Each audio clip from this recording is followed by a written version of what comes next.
Revenons à la charte, au fonds Mohamed VI. Ouais.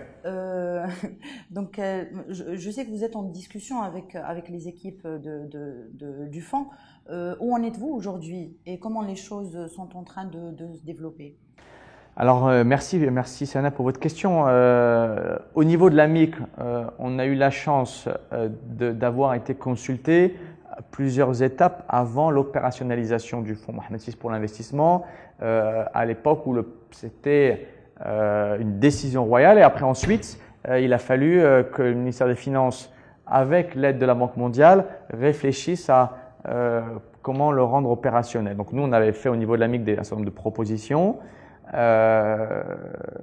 Parce que on veut évidemment que ce fonds soit un succès. On a été vraiment heureux qu'il ait été mis en opération donc en fin d'année dernière avec la nomination du DG, Monsieur Si Mohamed Ben Chahaboun. Depuis, effectivement, on a eu des interactions avec les équipes du fonds Mohamed VI, notamment pour leur montrer voilà, ce qu'était l'AMIC et ce qu'on était capable d'apporter. Aujourd'hui, ils ont lancé un appel à manifestation d'intérêt qui a été lancé il y a quelques semaines Oui. et qui demande à toutes les sociétés de gestion, marocaines ou étrangères d'ailleurs, c'est ouvert, de proposer un schéma pour pouvoir proposer un fonds d'investissement en ligne avec la stratégie du fonds Mohamed VI pour l'investissement. Donc ça, je sais que beaucoup de collègues ont retiré le dossier et vont proposer une stratégie. Je crois que le fonds Mohamed VI pour l'investissement, ils ont été suffisamment conscients de la nécessité de ne pas canaliser tout le monde sur les mêmes objets, dans les mêmes silos, mais d'ouvrir et demander aux sociétés de gestion de venir avec des propositions de stratégie, de taille de ticket, de secteur, et puis après eux feront la sélection par rapport à leurs propres objectifs et s'assurer que les propositions des fonds, des sociétés de capital investissement matchent bien avec leur stratégie et leur vision.